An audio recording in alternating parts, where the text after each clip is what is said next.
Welcome to Contracting Conversations. I'm Scott Williams and joined, as always, by my co-host, Jim Valley. Just a quick setup of our podcast. You can find us on DAU Media, Apple Podcast, and YouTube. And if you like our content, please, at the end of this recording, hit that like button. It really helps us to continue to bring you great content like we're going to be bringing you today. Today, we have a special guest. It's Professor Scott Gilbreth from DAU Midwest Contracting faculty, and he's going to talk to us about the FY25 NDAA. Professor Gilbreth did some research on a couple sections in the FY25 NDAA, and today we're going to be asking him to share some of his thoughts on those sections.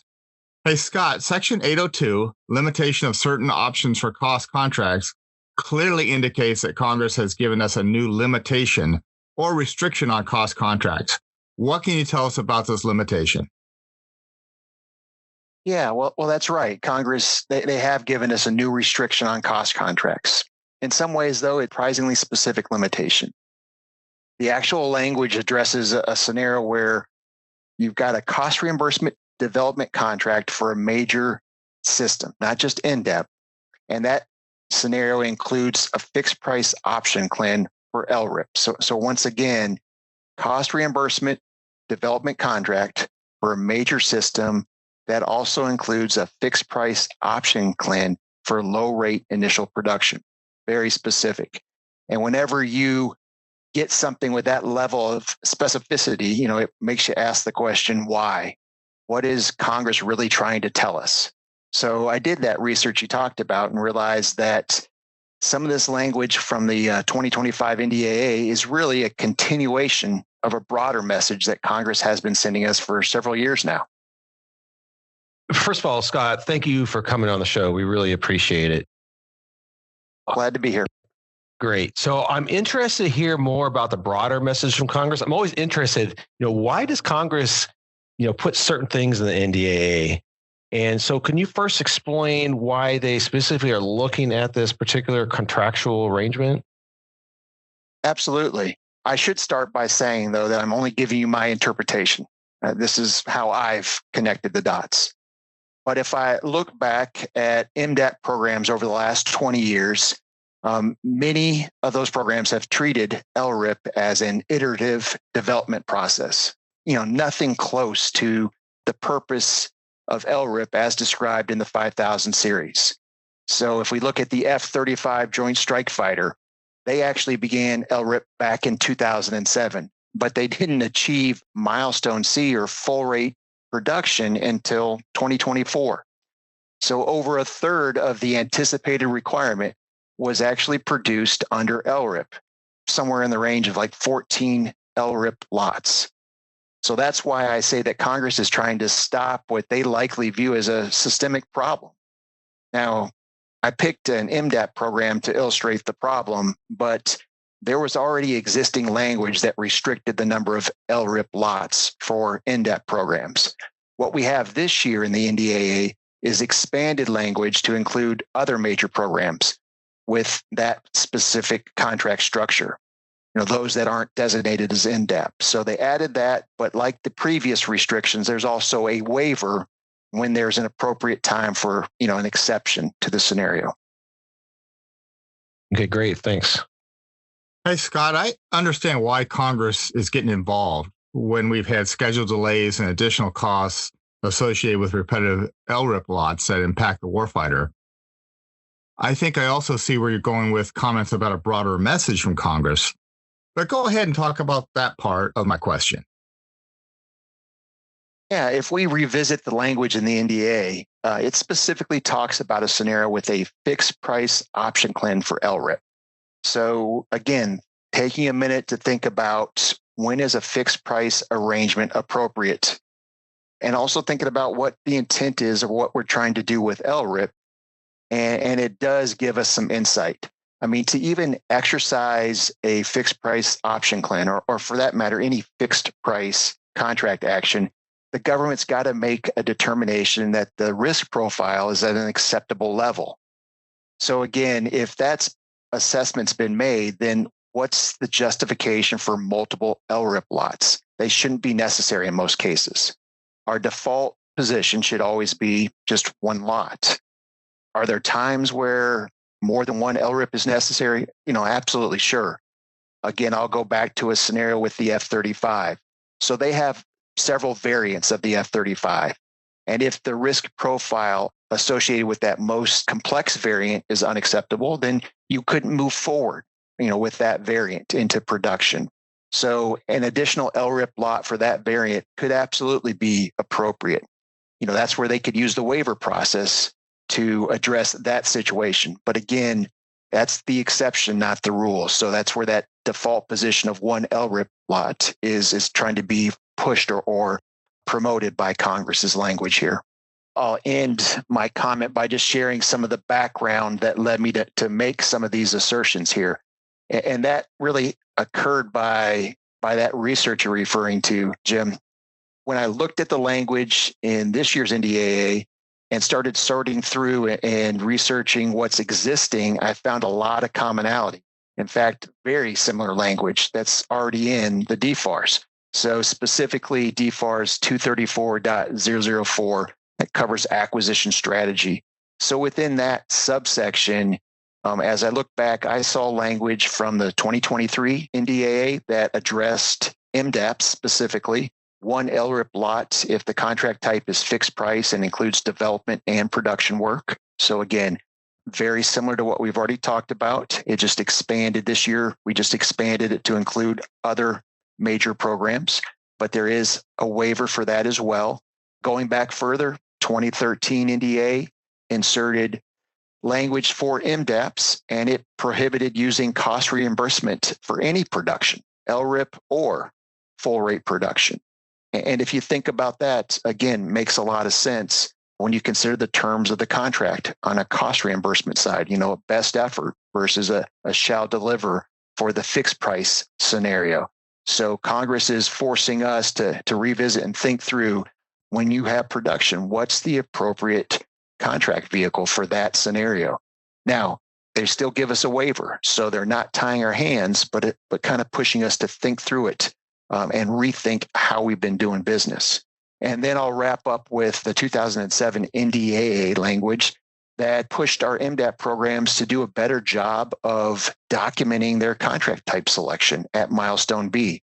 It prompted them and saying that we need to use our assessment of the program risk to justify and explain, especially when we're doing those cost reimbursement contracts. So there is a consistent thread through all those examples that I just provided that are really telling, DOD, you got to do a better job. Our acquisition teams need to make an appropriate contract type decision and document it. The team needs to continually work down their program risk and then ultimately hold the contractors accountable for executing LRIP and full rate production so we can get the warfighter what they need. So that's kind of my assessment of what the intent is behind this language. Thanks, Scott. I know it's very complex, and I understand our weapon systems can be just crazy complex, and it's easier said than done to go with one LRIP, right? So it requires us in the Department of Defense to kind of think outside the box a little to figure out how we can do things better. But I don't want those people out there to think that it's an easy fix, right? This is something that's been going on for a while, and it's complex. Yeah, no, that is fair. So, Scott, thank you for talking about 802. Let's go to another topic you reviewed, and that's Section 819. Now, this section covered interface standards for modular open systems, which is MOSA, to improve compatibility, cut costs, and encourage competition among contractors. How has Congress contributed to the discussion on using these standards, considering it can be a sensitive issue for industry? Yeah, that's right. Industry has and always will have a natural resistance to the open aspect of MOSA. Even a new contractor that gets an opportunity because of MOSA will want to undermine it once they get on that contract because they want to insert proprietary components that will ensure they'll get future work. So we had that ongoing tension with industry. And then we also have the inherent complexity of employing MOSA. It's just not that easy. Modular open system approach, it really is a great concept, but hard to implement. So that kind of explains why, even though there is and has been NDAA language about MOSA going back to 2012, it's still just the desired alternative for non-commercial software and system solutions. What we see in the 2025 NDAA just simply requires the Secretary of Defense, unless the SecDef approves an exemption, to make publicly available any standards for the implementation of MOSA within our DoD contracts. So it's simply a publication component that wasn't there before. But neither the level of interface standard or the protocol, nor the mechanism for making the information publicly available is specified in the NDAA language. Great. Thanks, Scott. Can you share your thoughts on what publicly available might look like? The DoD 5000 series already establishes that MDAT programs should be designed and developed to the maximum extent practicable with a modular open system approach. So that's been around. And the programs that have been effective with MOSA are generally using one or two approaches. They either include a government reference architecture, so a GRA, like a framework for contractors to propose within their RFP, or they share the standards with the proposing contractors by giving them access to a common digital engineering tool like SysML. So I can only assume that the SecDef will leverage those approaches to satisfy the requirement for this year. Great. Thanks, Scott. Thanks, Scott. As a final question, what kind of impact do you foresee this having? Well, I don't foresee the 2025 NDAA language by itself having an impact, but I will say that there are other things happening, additional things going on related to MOSA. It takes time for us to change our regulations, and prior NDAA language regarding MOSA hasn't been fully incorporated. So, for instance, there's an open DFARS case for 2021, D005 specifically, that's pending. And that should help by altering the language in some of those data clauses that we insert into our contracts. So I don't want to oversell it, but I do think collectively we'll see that there'll be some movement in the right direction. The draft of the proposed rule change for that DFARS case I just mentioned is due out next month. So we'll really have a better idea in February. All right. Thanks, Scott. So we've been talking about open systems architecture for a long time, and I think it's critical, especially with technology changing so fast, that we're able to build to, input new technology into our systems faster. Wouldn't you say? I agree. Scott, thank you so much for coming on the show today to talk about these sections 802 and 819. You're welcome. I appreciate you having me. Okay, for those out there, that's our goal, is that, the 2025 NDAA is fresh, new. It's something we're trying to figure out. And if we get other contracting aspects of it, we will do podcasts on those also. So be on the lookout for those. So thank you for coming on the show today. Please, like Scott Williams, my partner, mentioned in the beginning, hey, we are available on YouTube, Apple Podcasts.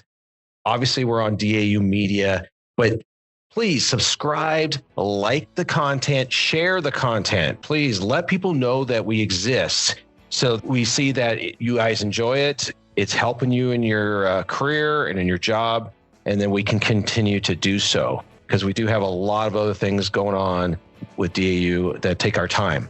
So if you could do that for us, that'd be great. In the meantime, we look forward to having future contracting conversations with you.